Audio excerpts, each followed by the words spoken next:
Okay, welcome back, year 9. Here we go. Proper started this morning because you know a little bit about the topic. So pause it, have a think. I'm moving on now. You should have the answers. Here we go.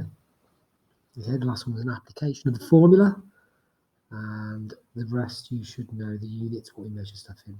Once again, apologies. I've got really sore throat, so I sound a bit funny.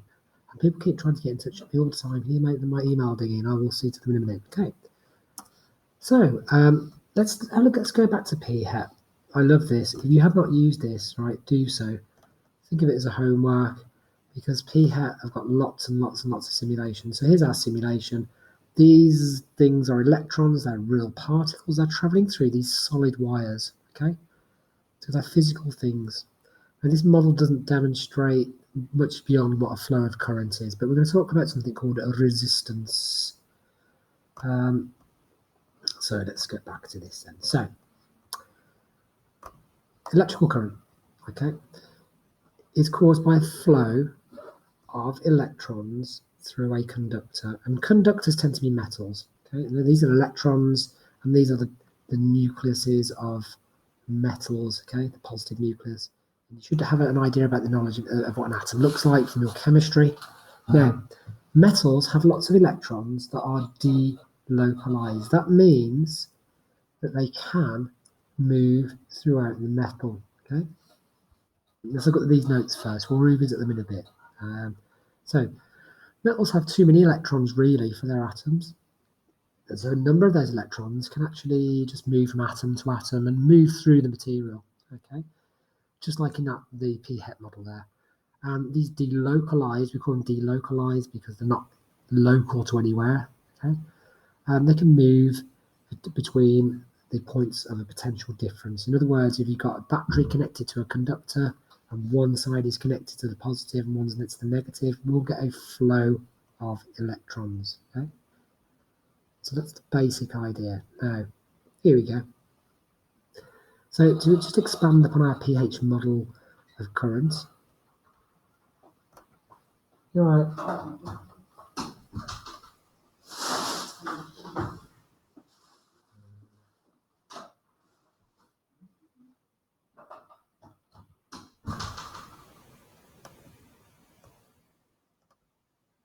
And pause there. I hope so. So I was interrupted there. It didn't pause. It should be paused now and pause now. Okay. So they're going. So these are the electrons. They're moving through the wire. Now these smaller dots here, even though in reality they're bigger, they represent the atoms because as the electrons flow through, they flow through the metal. They collide with the atoms in there, and actually lose a little bit of energy. Okay, and the atoms start to vibrate. Okay.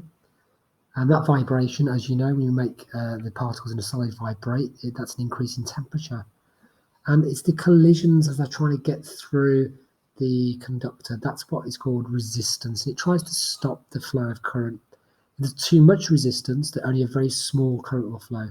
Okay? If there's not a lot of resistance, then it'll be fine. Okay, let's move on. So here we go. Here's the key points. Putting those two pictures together. Let's move this out of the way because it's annoying me. So there. And metals conduct because they've got these spare delocalized electrons. If there is a potential difference, if one side of the metal is connected to the positive of the battery and the other side is connected to the negative of the battery, we'll have a difference in voltages, which then makes the electrons flow. And electrons, they collide with the positive middle bits, the atoms as they go through, and they transfer a bit of their energy, and that slows down, it resists the flow current. If you resist arrest, right, you are trying to stop from being arrested. We've all heard of that before. So this is resistance, it's trying to stop the flow of current. Now, we can do an experiment to investigate what happens to resistance using a circuit like this. We don't need to worry about the micrometer, but it's very, very simple. Here are some batteries, some cells, connected to an ammeter, and the current will flow through this wire and back to the batteries. Ignore the voltmeter for now, I'm not interested in the voltmeter.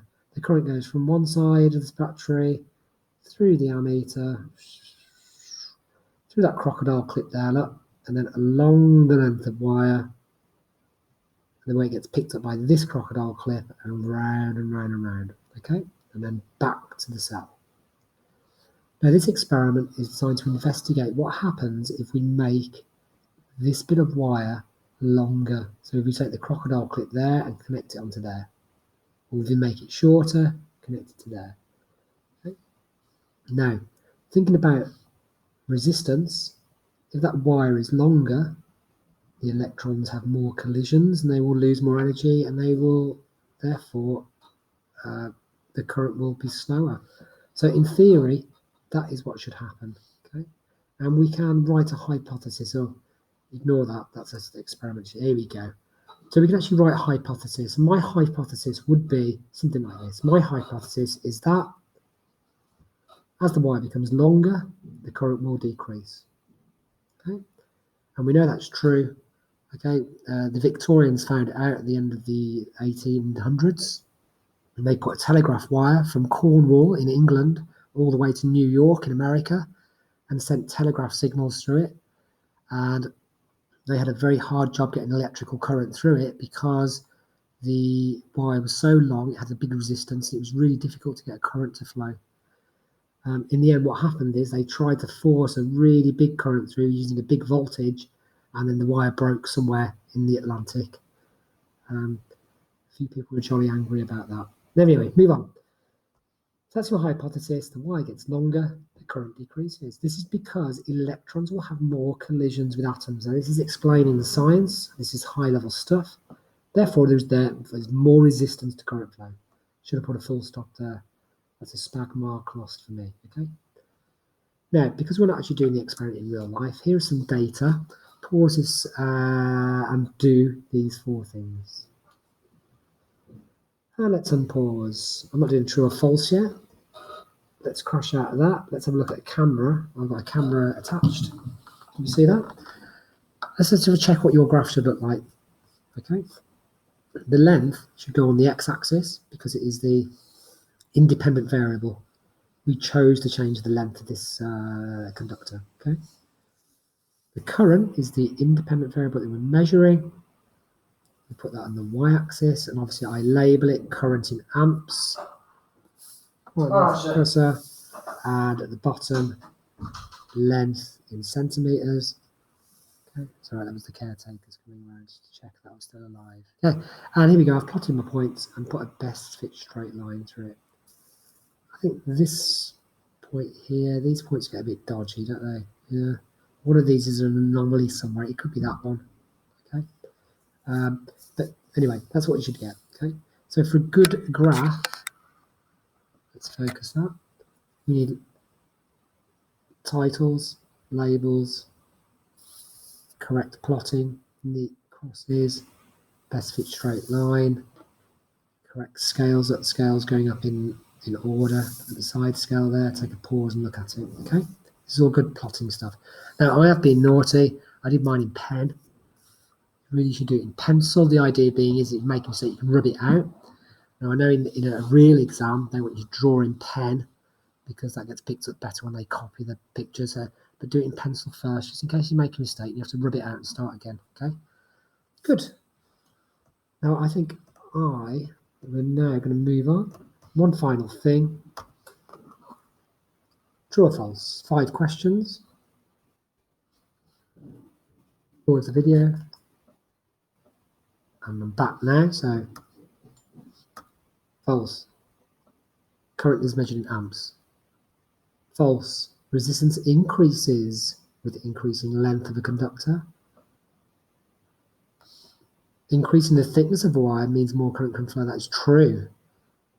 Think about your year group all trying to get down one corridor. If the corridor is really wide, if it was really thick, could you get down easier or easily than a corridor that was quite narrow? So that is true. Think about it. That is indeed true. That's from last lesson. And the voltmeter does measure that. That's true. Okay, I'm calling it a day now. My throat has finally stopped me from talking. Enjoy, and I hope to see you soon. Toodaloo.